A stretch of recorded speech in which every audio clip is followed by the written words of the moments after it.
realmente podamos analizar aquí en el Senado de la República. Nos preocupa también, señor secretario, que los intereses comerciales ofensivos que defendió nuestro país sigan privilegiando los productos primarios o manufactureros, dejando de lado un tema fundamental para nuestro desarrollo futuro, que es el deterioro de nuestra balanza comercial con las economías del Asia-Pacífico. Conforme pasan los años, más se ahonda nuestro déficit comercial entre ellos, más se devalúa nuestro contenido tecnológico en nuestras exportaciones y más desigual se convierte en nuestro comercio. Y en este sentido, no sabemos cuál es la verdadera estrategia de desarrollo nacional que tiene en mente el Gobierno de México frente a este sismo comercial que negoció en los últimos años con tanta secrecía. Por eso, señor secretario, escuchamos las declaraciones que se dicen que el TPP aumentará en 1 o 2 puntos porcentuales de nuestro crecimiento económico. No sabemos ni siquiera, insisto, cuál sea su contenido. Por último, señor secretario, habrá que analizar también cuáles son las consecuencias geopolíticas del TPP. ¿Cuál será también el futuro de nuestro Tratado de Libre Comercio América del Norte en el marco de un TPP? ¿Cuál es el futuro de la Alianza del Pacífico cuando formamos parte del TPP 3 de los 4 países miembros? ¿Cómo manejar la prioridad de China en este marco cuando entre líneas se dice que es el elefante en el cuarto de negociación que nadie quiere ver? Desafortunadamente, señor secretario, los tiempos de la incertidumbre y la desaceleración económica que vive actualmente nuestro país no son buenas compañeras para abogar por el libre comercio. Cuando impera el miedo y el pesimismo, la reacción natural es el aislamiento, no la apertura. Y muchos de los pueblos de los países firmantes viven este mismo contexto social y económico. Señor secretario, finalizo reiterando el llamado que hice al inicio, en que este diálogo que hoy tenemos se lleve a cabo con total transparencia, institucionalidad y respeto. No será un diálogo de estridencias, sino de enorme trascendencia para nuestro país. Estamos confiados en que en esta reunión conoceremos más sobre el contenido de las negociaciones y podremos estar al tanto en este Senado de la República de cómo se ha trabajado una negociación que sin duda, si bien cubre el aspecto comercial, es una decisión trascendente para la política exterior de nuestro país. Sea usted bienvenido, señor secretario, nos da mucho gusto tenerlo por aquí.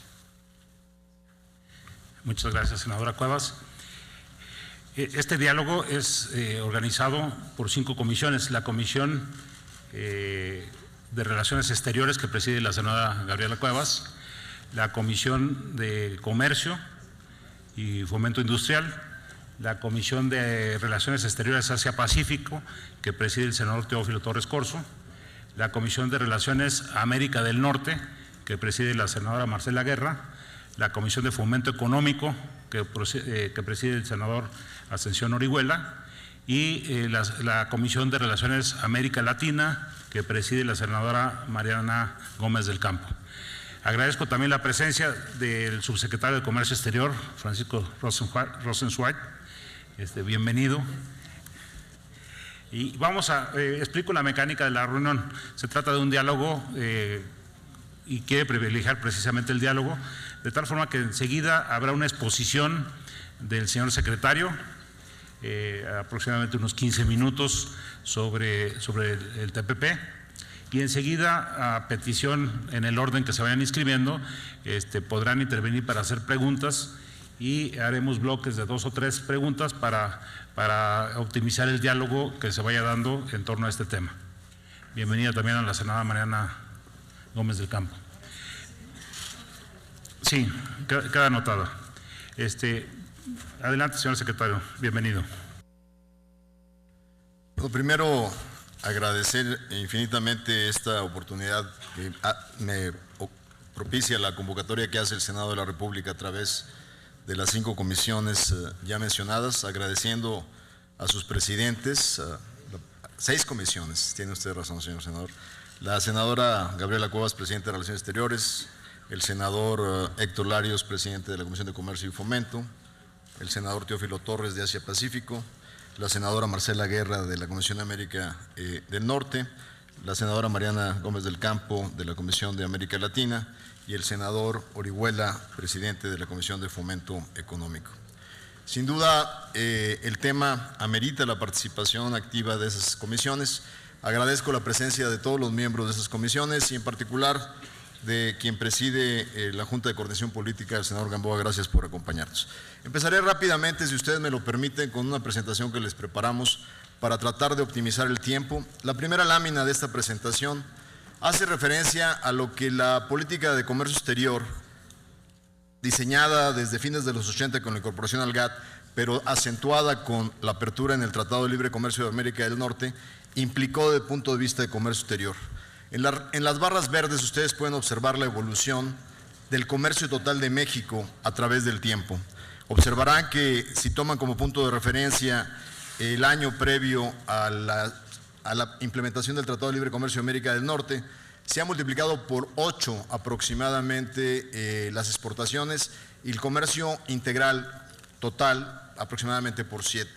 No solo ello, la apertura comercial de México ha tenido como implicación directa un aumento importante en las inversiones que se han desarrollado en el país, tanto nacionales como extranjeras.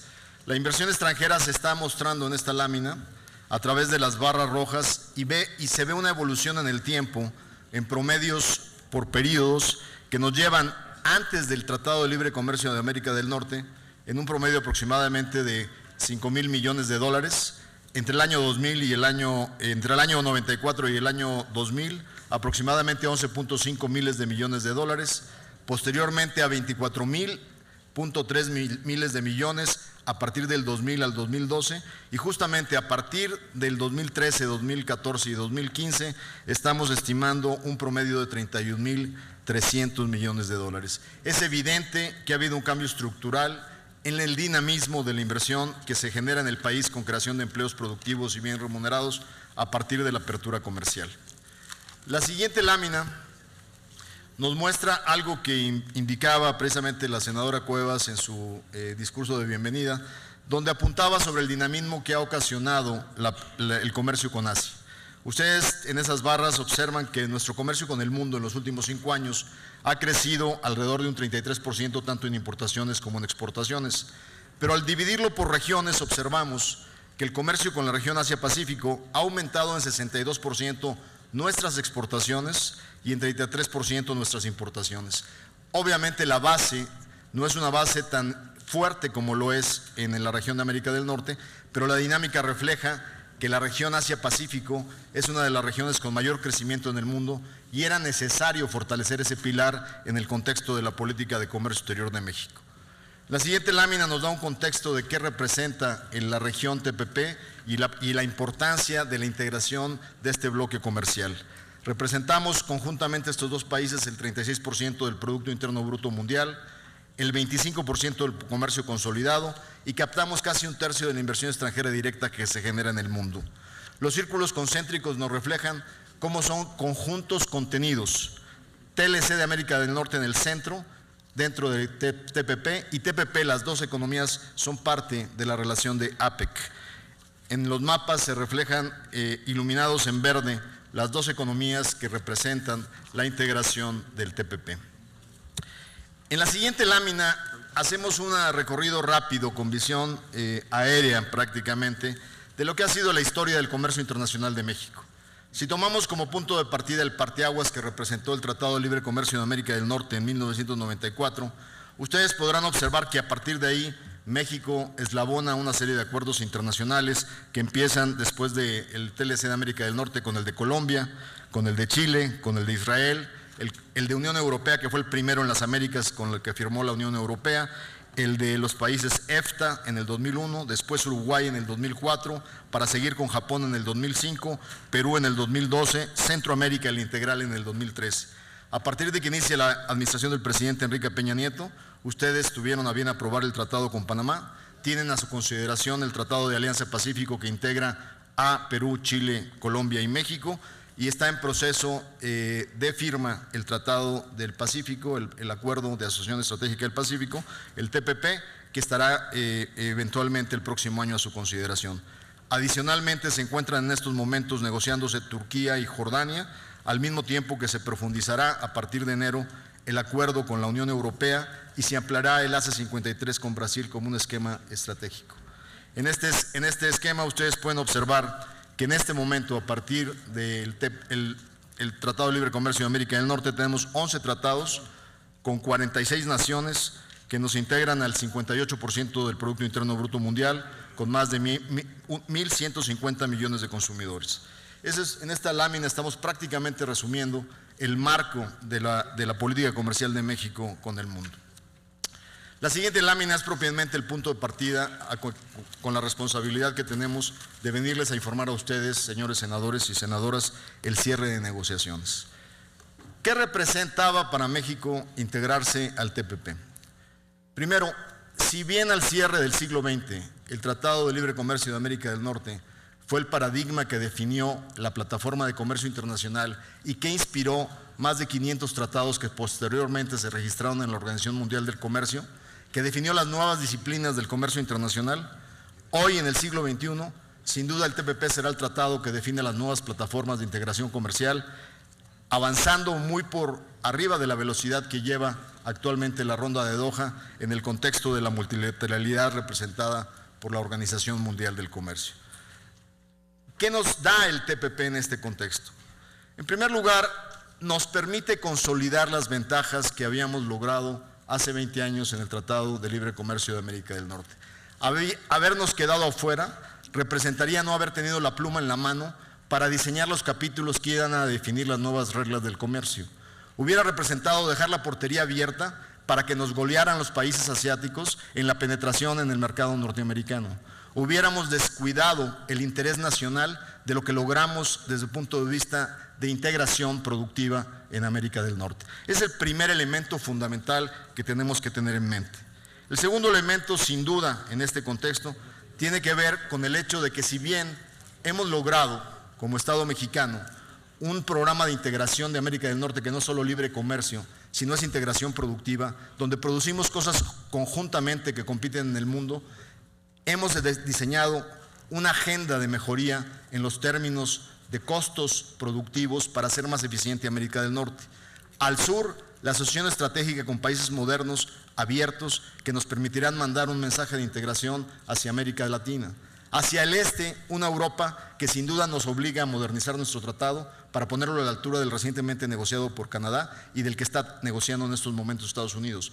Pero al oeste teníamos solo un tratado. De 46 países, solo uno era asiático y era Japón, en una negociación que se había quedado con muchos beneficios, pero no con la profundidad deseada para sectores estratégicos. Así es que a México le hacía falta un pilar fundamental de cómo diseñar la estrategia de integración con la región de mayor crecimiento en el mundo. Era totalmente irresponsable no definir las reglas de juego de cómo integrarnos con Asia para poder poner la plataforma México de generación y transformación de valor justamente en el contexto de 4 ejes cardinales fundamentales para el desarrollo. Adicionalmente, que agregamos 6 nuevas economías que representan a 155 millones de consumidores, entre las cuales están Nueva Zelanda, Australia, Singapur, Malasia, Vietnam y Brunei, en donde sin duda también agregamos la profundización del acuerdo con Japón, sobre todo en áreas que no estaba lo suficientemente ampliado, que son las áreas agroalimentarias. Pero si esto no fuera suficiente como elementos de razón para poder dar un paso adelante e integrarnos al TPP, hay un elemento fundamental de valor que nos da el ser país pionero, país fundador. El ser de los 12 integrantes nos dará en el futuro la libertad de poder establecer precondiciones para los países que quieran ingresar. Les daré un ejemplo muy concreto. Corea, y ustedes lo saben porque los visita con frecuencia, el embajador de Corea, ha estado insistiendo en un tratado de libre comercio con México, como usted lo sabe, señor senador. Yo tengo a 2 sectores, el sector manufacturero que me dice, y el electrónico que me dice, no, son muy competitivos, nos van a pasar a perjudicar, y el agroalimentario que me dice, echarle para adelante porque es donde tenemos grandes beneficios, grandes ventajas. El hecho de que con Corea podamos definir una ruta de integración vía TPP nos da el privilegio de definir precondiciones de negociación como socios fundadores que no la tendríamos en una asociación bilateral o en una estrategia de integración bilateral. Adelante, la siguiente lámina. Esta es una lámina muy resumida que trata de reflejar rápidamente, digamos, el tablero del partido que jugamos en esta negociación durante 2 años, 10 meses. México ganó acceso de inmediato el 90% de la tarifa arancelaria. Logró acceso del 9% de esa tarifa en términos de 5 a 10 años y solo el 1% está definido por bienes que no se van a liberalizar por completo. Mientras que por el contrario, México otorgó acceso solo al 77% de la tarifa arancelaria de inmediato y al 3% liberalizado en 5 años, dejando casi el 20% a largo plazo en plazos de 10 a 15. ¿Por qué era importante esta asimetría? Para poder proteger a los sectores vulnerables dentro de este esquema de competencia. Cuando vemos las listas representativas no exhaustivas de bienes, nuestra estrategia ofensiva estuvo en manufacturas como vehículos y autopartes, aeroespacial, dispositivos médicos, equipos electrónicos, cosméticos, tequila, mezcal, cerveza, aguacate, carne de res, cerdo, jugo de naranja, que con este tratado logrará libre acceso al mercado japonés, que hoy lo tiene limitado a cupos. ¿En qué tuvimos que ser cuidadosos para poder proteger vulnerabilidades? Lácteos, sobre todo frente a Nueva Zelanda, arroz, atún, sardinas, prendas de vestir, textil, vestido y sin duda calzado. Aparte, México no cedió ningún espacio a su mercado de azúcar y logró, que es una de las ventajas de ser parte del TPP, que Estados Unidos no abriera su mercado para poder seguir garantizando que México seguirá siendo el proveedor número 1 del exceso de demanda en el mercado norteamericano, que en este caso le queda muy claro a la senadora Marcela Guerra la importancia que la negociación azucarera tiene con Estados Unidos. Y finalmente logramos el reconocimiento a través de cartas de compromiso de las 14 denominaciones de origen que son importantes para México. La siguiente lámina comparte con ustedes algunos elementos representativos de por qué era importante estar con la pluma escribiendo las reglas. Si México no hubiera estado en esta negociación, no hubiera valido nuestro posicionamiento de que era importante tener reglas de origen lo suficientemente fuertes para obligar que el contenido regional fuera lo suficientemente importante para que los beneficios se quedaran en la zona del TPP de los 12 países. Reglas de origen flexibles o más débiles hubieran ocasionado que terceros países fuera de TPP ofrecieran los insumos con beneficios fuera de la región que no realmente garantizaran el desarrollo de nuestras economías. Estos son unos ejemplos de cómo se establecieron estas reglas.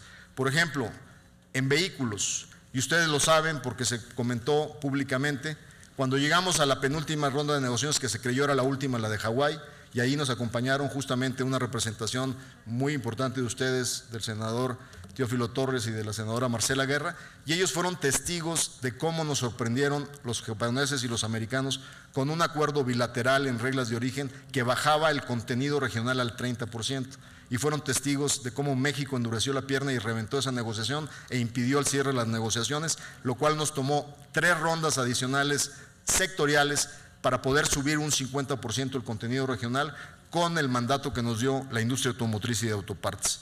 En el calzado, estamos exigiendo un 55% de contenido regional, exigiendo que la parte superior del calzado sea hecha en la región. En electrodomésticos, 45%. En textil, por ejemplo, la regla empieza desde el hilo.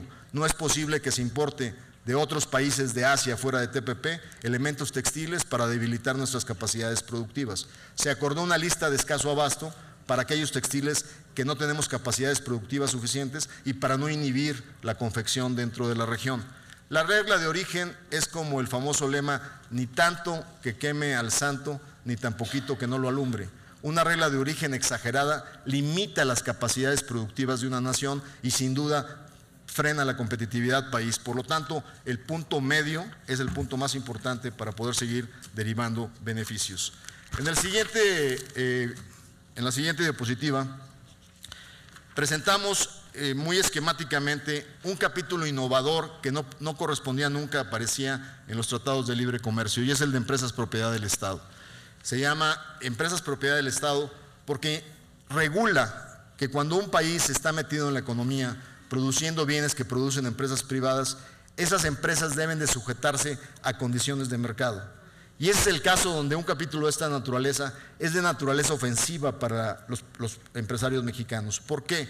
porque hay países todavía dentro de los 12, como es el caso de Vietnam, que el Estado vietnamita produce café, produce arroz, produce calzado, produce textil, produce prendas de vestir, y es necesario que esas empresas se ajusten a reglas del juego. Esa es la intención de tener un capítulo de esta naturaleza, porque había sin duda sensibilidades en la industria textil mexicana y del calzado que estaban diciendo no podemos competir contra empresas que en un momento determinado no jueguen con las reglas del mercado. Pero al mismo tiempo, estas obligaciones se implican también para empresas del Estado mexicano.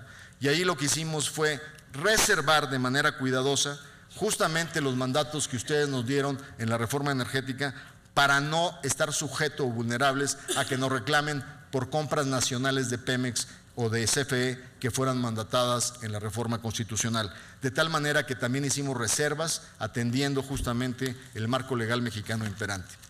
En la siguiente lámina, en la siguiente diapositiva, hace algunos días hubo una declaración de un servidor que apareció en un medio nacional donde se decía que el TPP capturaba la reforma energética. Lo que se trata de expresar en este sentido es que hace 20 años el Tratado de Libre Comercio de América del Norte fue respetuoso del marco legal establecido en la nación y no daba una apertura en ese momento y respetaba las condiciones legales prevalecientes. Lo que se hace en el TPP, y así lo reporté a ustedes en mi última reunión, fue decir, en el momento de la negociación, mientras el Senado de la República y el Congreso no determinaban el rumbo de la reforma, no se tocó nunca el tema hasta después de tener los elementos claros del dictamen del Congreso de la Unión en México. Una vez teniendo la claridad de lo que ustedes autorizaron, lo que se hace en el TPP es reflejar a pie juntillas el mandato que ustedes nos dan. Y en ese sentido, el TPP consolida justamente la apertura a particulares que ustedes ordenaron, otorga la certidumbre jurídica y necesaria a inversionistas, garantizando que no se puede retroceder en la apertura una vez realizada por ustedes, y finalmente establece claramente los márgenes en materia de política pública que ustedes exigieron en la misma reforma constitucional. La siguiente diapositiva.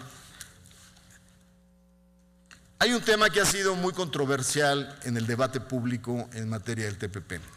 Y la verdad es que lo que uno observa muchas veces, y a veces con razón, porque los textos se empezarán a liberar de inmediato a partir de que se concluyó la negociación, están en traducciones y en limpieza legal, y en los próximos 3-4 días estarán en todas las plataformas de todos los países, pero mientras esa información no era exacta, a través de elementos de filtración, se hicieron exageraciones o medias verdades.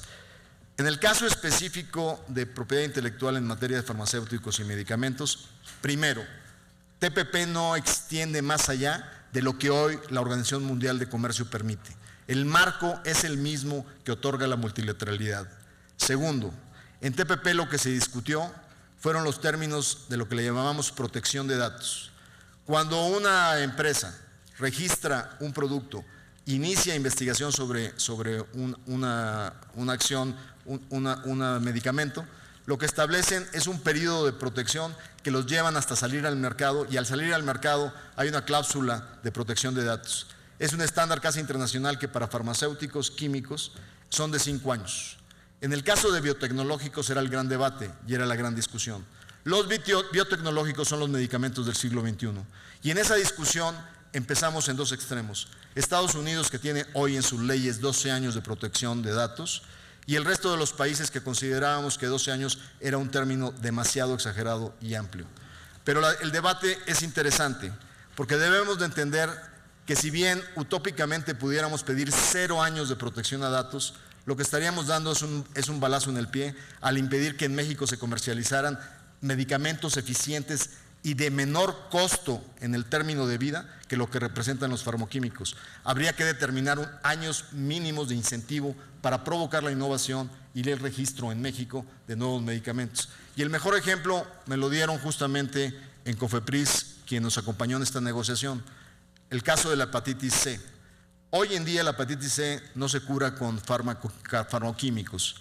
Lo que le va a pasar a un individuo de 38 años que toda su vida va a tener que depender de una medicina para administrar su enfermedad, el valor presente de ese paciente es muy superior a lo que un biotecnológico que hoy sí cura la hepatitis C aunque su primer dosis cueste 60,000 pesos, pero en el término de valor presente es infinitamente más barato que el costo para la administración del Estado de un paciente que va a llegar a 70 años de vida con una hepatitis administrable que su valor presente puede rebasar los 600,000 pesos. Así es que el análisis debe ser un análisis de realidades y de hechos. En resumen, no hay nada que determine al Estado mexicano, ningún elemento que impida la eficiencia y la reducción de costos de su sistema de salud, y además se determinaron elementos muy eficientes desde el punto de vista de la implementación de genéricos y biosimilares.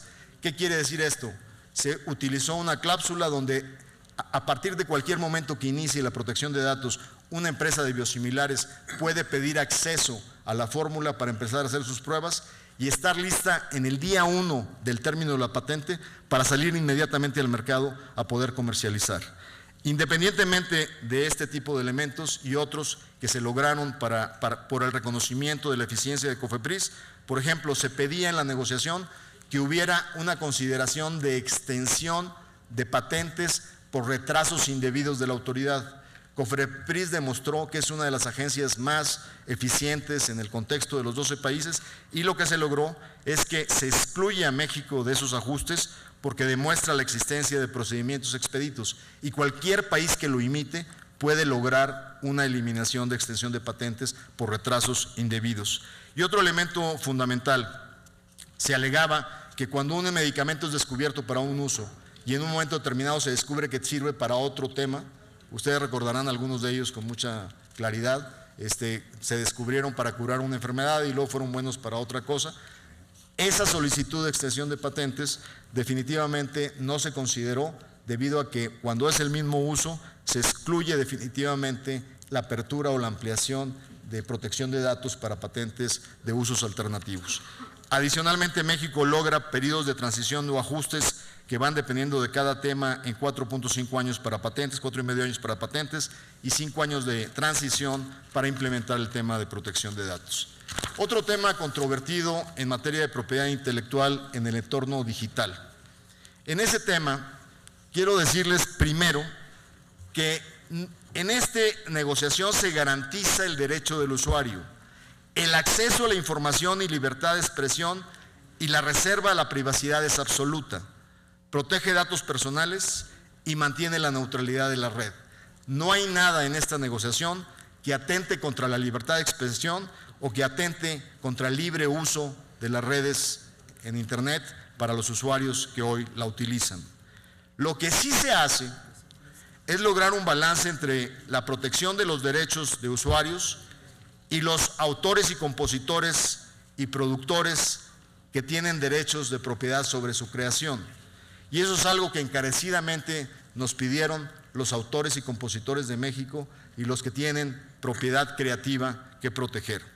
Pero en este esquema lo que se logra es a través de un acuerdo en donde no dejamos de que convirtieran a los administradores de las redes en policías del sistema.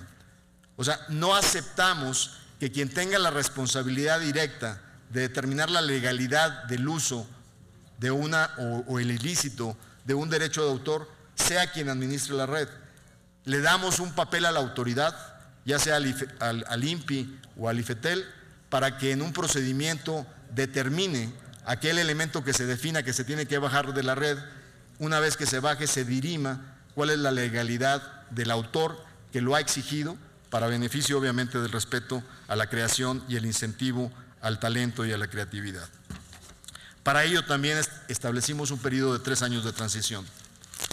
En el capítulo de inversiones queremos también dejar claro algo que se ha manejado de manera muy ligera en el debate público. No hay ningún efecto al derecho de los países y de los estados involucrados, ninguna limitación para que ellos adopten medidas con objetivos legítimos en política pública. No hay nada en el TPP que impida que un gobierno miembro de esta nueva organización comercial, de esta nueva integración comercial, pueda definir políticas antitabaco. Se decía que TPP iba a posibilitar que las tabacaleras pudieran llevar a los estados soberanos a paneles de disputa de controversia inversionista-estado para torpedear cualquier acción de estos estados en contra del tabaquismo. Eso es falso. Hoy queda claramente establecido que un estado miembro de TPP puede definir mañana que la cajetilla de cigarros puede ser color negro y con una señal que diga esto te mata, y no hay ningún elemento que le impida hacerlo, porque está totalmente protegido como definición de política pública. Lo que no puede hacer un estado es expropiarle a una tabacalera su terreno, o expropiarle su planta, o cerrarle indebidamente su negocio, elemento que no puede hacer contra cualquier inversionista que justamente entra en este proceso. Pero quiero aclarar que los términos que se incluyen en TPP desde el punto de vista inversionista-estado no difieren en esencia de lo que México viene haciendo en sus APRIs, en sus acuerdos recíprocos de protección de inversión que ustedes como Senado de la República han venido aprobando.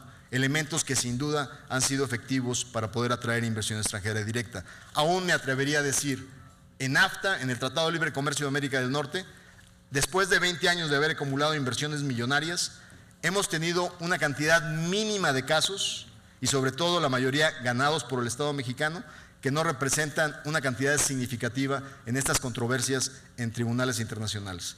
Pero además quiero dejar claro que la ley secundaria en energía deja establecido en qué casos se permite el arbitraje internacional para el caso de energéticos y en qué casos no se permite, como así lo dejan otras leyes específicas en el sector telecomunicaciones y en otros sectores. Así es que en el capítulo de inversión no hay ningún elemento que atente ni contra la definición de la política pública, ni con elementos que sean diferentes a los que se han utilizado desde el punto de vista de los acuerdos de protección de inversión.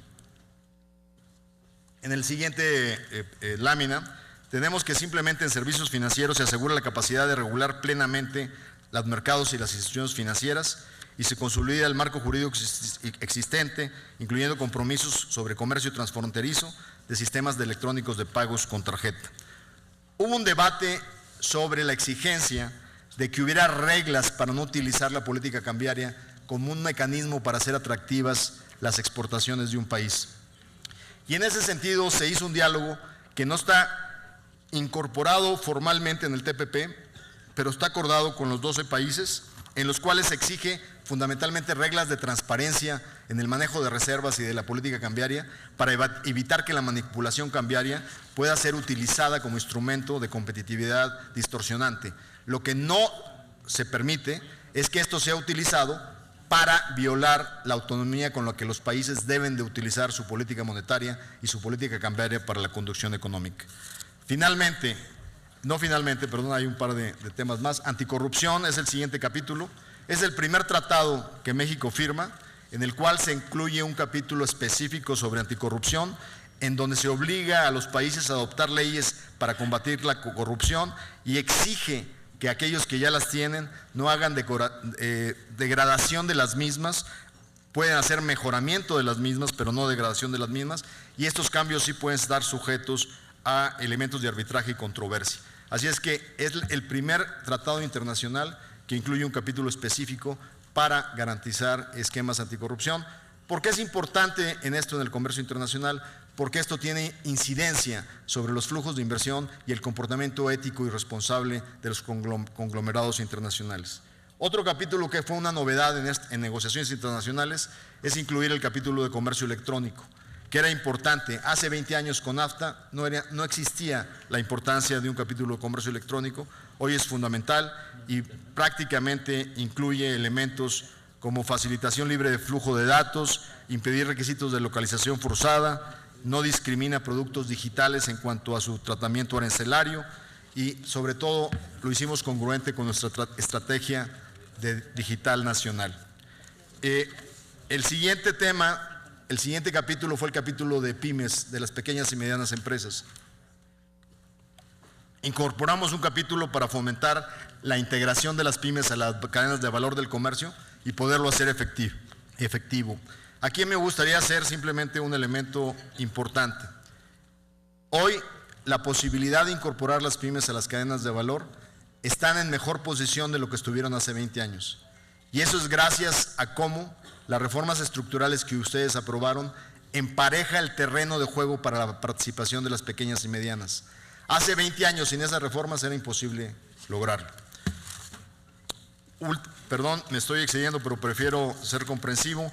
Nos quedan solo 2 láminas. Comercio y trabajo y medio ambiente.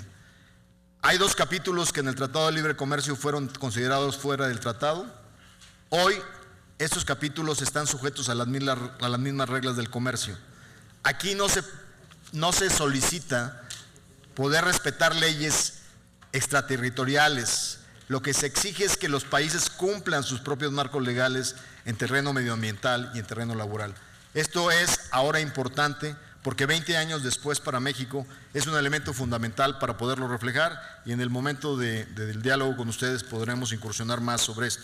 Finalmente, la ruta crítica, conclusión de la negociación del 5 de octubre, revisión legal de textos y traducción. Esperamos que la firma por los mandatarios se dé en el primer trimestre del 2016, y a partir de ahí se podrá turnar a los órganos legislativos o los cuerpos correspondientes para que inicie el proceso legislativo.